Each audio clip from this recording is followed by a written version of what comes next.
Selamat siang semuanya, kami dari kelompok 8 ingin mempresentasikan hasil kerja kelompok kami yang berjudul Manajemen Sumber Daya Manusia dalam Organisasi.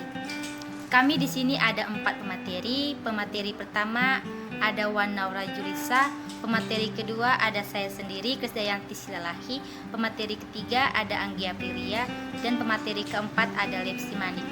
Baik, langsung saja kepada pemateri, saya persilakan.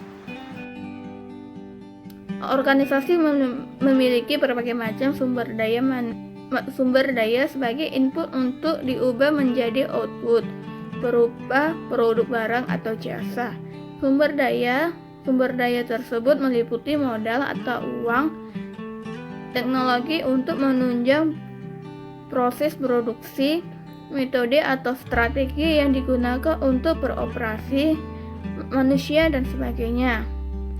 Di antara berbagai macam sumber daya tersebut, manusia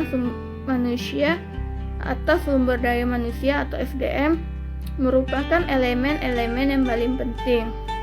Untuk merencanakan, mengelola, dan mengendalikan sumber daya manusia dibutuhkan suatu alat manajerial yang disebut manajemen sumber daya manusia atau MSDM. MSDM dapat dipahami sebagai suatu proses dalam organisasi serta dapat pula diartikan sebagai suatu kebijakan. Baik, di sini saya akan menjelaskan tentang pentingnya manajemen sumber daya manusia dalam organisasi. Sumber daya manusia di sini mencakup keseluruhan manusia yang ada di dalam organisasi perusahaan, yaitu mereka yang secara keseluruhan terlibat dalam operasional perusahaan dari level yang paling bawah hingga level yang teratas dalam bisnis perusahaan.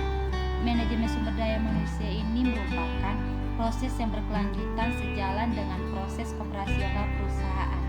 Maka perhatian terhadap sumber daya manusia ini memiliki tempat yang khusus dalam organisasi perusahaan. Dalam struktur organisasi perusahaan, faktor yang perlu mendapatkan perhatian khusus dari para manajer adalah manajemen sumber daya manusia setelah struktur organisasi didesain. Kemudian, setelah kewenangan dan tanggung jawab disusun dan pekerja ditentukan, maka langkah berikutnya adalah menentukan dan menempatkan manajemen sumber daya manusia yang sesuai untuk setiap bagian dalam organisasi.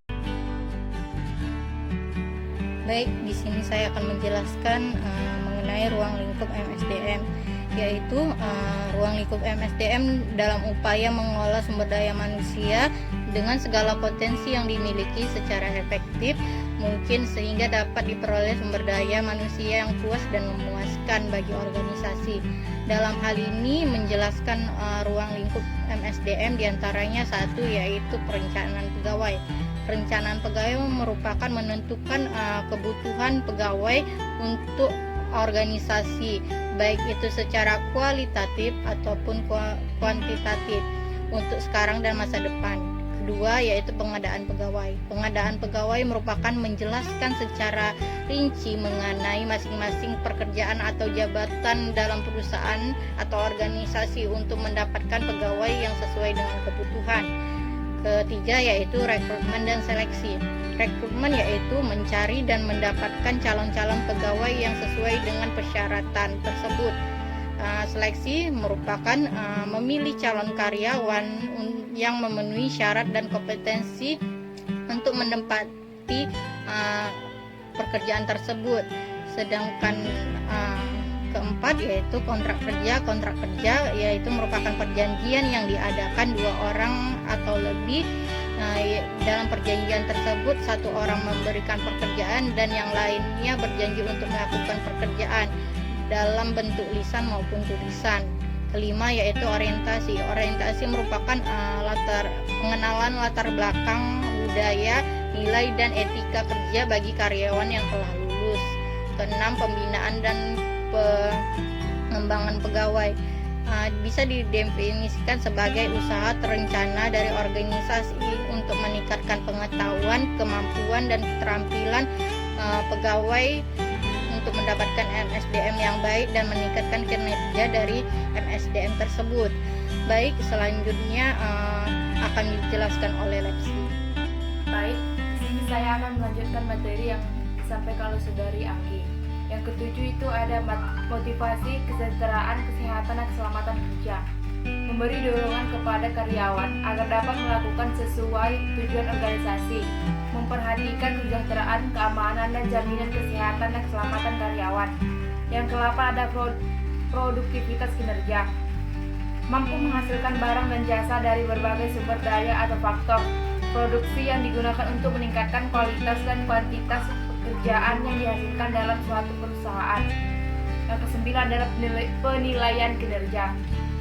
Penilaian kinerja memberikan keputusan yang mempengaruhi gaji, promosi, pemberhentian, pelatihan, transfer, dan kondisi-kondisi kepegawaian lainnya. Yang ke-9 ada promosi dan mutasi. Promosi adalah kenaikan jabatan yang lebih tinggi di dalam suatu organisasi, sehingga kewajiban, hak, status semakin besar.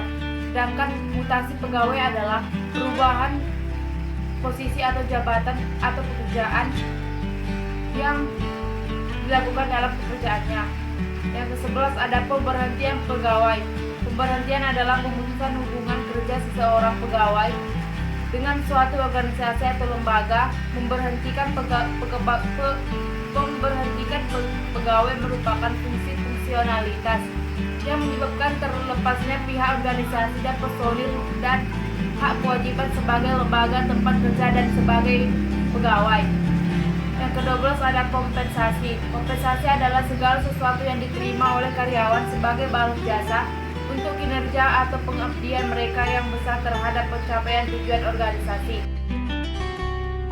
Baik, jadi kesimpulannya ialah manajemen sumber daya manusia merupakan suatu proses dalam organisasi untuk membuat suatu kebijakan. Manajemen sumber daya manusia ini bagian dari proses yang membantu organisasi untuk mencapai tujuannya dengan kebijakan yang diambil organisasi dalam mengelola sumber daya manusianya. Sumber daya manusia sebagai faktor pertama dan utama dalam proses pembangunan dan pencapaian tujuan organisasi.